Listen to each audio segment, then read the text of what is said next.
Okay, capacitors. Next topic we'll look at. When looking at capacitors, we first of all should cover frequency and probably explain it in the ways of power. Our power generally is transmitted to our homes in what they call AC form, or alternating current, and batteries provide us with DC, or direct current, two forms of power, okay, AC and DC. Frequency is measured in hertz, or cycles per second. DC, direct current, is supplied at a constant level over time. Okay, we have voltage this side and we have time down here. So for a set period of time, the voltage does not change, it stays constant. Here I've picked 12 volts, but the voltage stays constant for T, or time. 12 volts continuous over time. Now, alternating current, different altogether. Alternating current will rise and fall above a 0 volt DC line. Okay, it will rise and fall at so many times per second is T. Now if I was to say that this is one second here, okay, 1 second, this has cycled, in other words, gone from 0 up to the positive peak, back down to 0, crossed the 0 line, gone to the negative peak, and then come back to the 0 line. That is one cycle in 1 second. Now, our AC is provided at 50 cycles a second, or 50 hertz. AC and DC. Now, get rid of that. And that. And we'll just look at audio.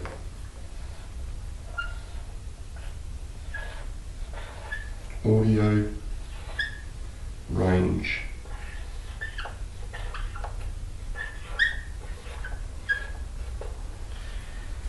What we hear, basically, the range from our lowest point that we hear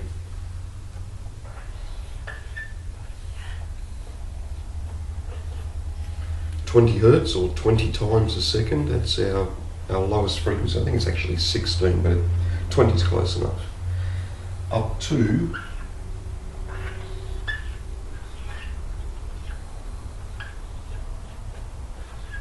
20,000 times a second. That is our audio range, from 20 hertz to 20,000 hertz a second. 20 times a second to 20,000 times a second. That is our audio range.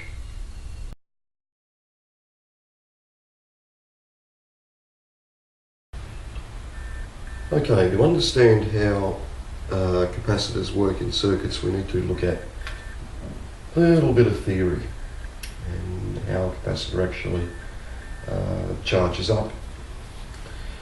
Okay, if we were to have a capacitor in, let's say, a circuit, a series circuit like this, we have 12 volt supply up here, supplied down through a resistor to a capacitor, electrolytic capacitor, and then the positive is obviously supplied to the positive side, negative of the capacitor to the negative side.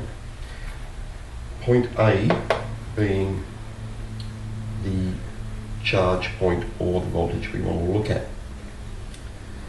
Now, Initially, when a capacitor is connected to a positive influence or a positive rail, the charge after the first time constant will equal 0.68 or 68% of the total voltage that it's trying to reach up to. Okay, so after one time constant, the capacitor will be charged up to 68%. After two time constants, the capacitor will have reached 86% of charge. After three time constants, the capacitor will have reached 0.95 or 95% of total charge. After four time constants, 98%, and five time constants, 100% fully charged. Now, it's a logarithmic curve. You'll have to excuse my shaky drawing there. It's a bit hard when you're working on these boards to not get it right. The reason why it leaps this way is it's inversely proportional to the current that's flowing through the capacitor. At connection to the supply rail, there is a massive amount of current that flows through the cap to begin the charging process. Because the voltage is no longer potential of 12 volts across it, because it's reached 68% of that voltage, now there's only 32% of voltage for it left to climb to, so the current slows down. Okay, the current slows down. Then of course, because it reaches after two time constants, it's at 86% charged, there's only 14% of the voltage left. So the current yet again slows down. Alright, and at three time constants, we have 95% of the voltage has been reached. So there's only 5% of the voltage across to cause a slower amount of current to flow. Okay, and of course at four time constants, 98% of the voltage is reached. So there's only 2% of voltage left to reach up to, or 2% of voltage to cause that amount of current. So as the current inversely drops off, the charge rate slows down.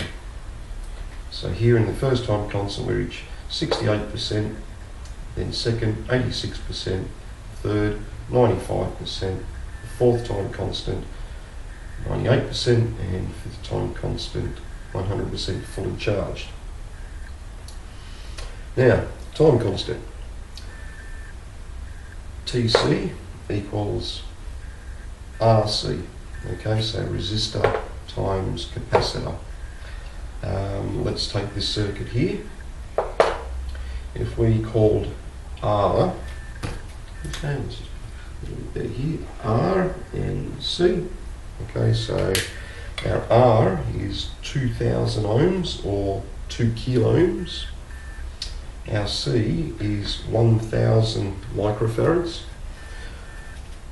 Our time constant will be 2 seconds. Okay, so this point here is 2 seconds now. So after 2 seconds, we would have reached 68% of 12 volts. Okay, 68% of 12 volts. Geez, I've got to get the calculator now. 0.68 times 12 equals. Okay, so after 2 seconds, we would have reached 8.16 volts.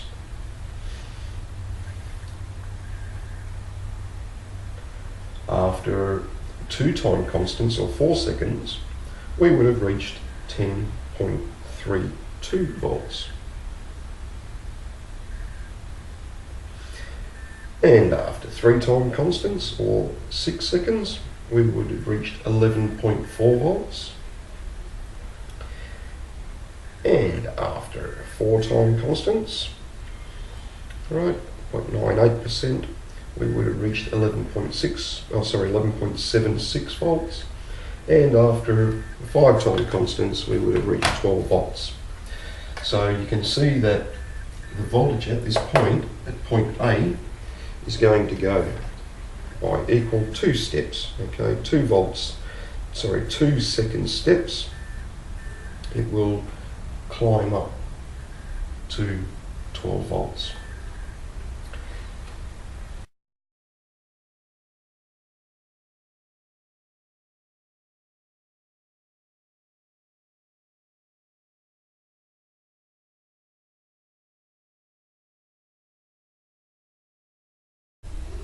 Okay, St. Peter was at the pearly gates, manning the gates as he does, and he happened to go, need to take a leak.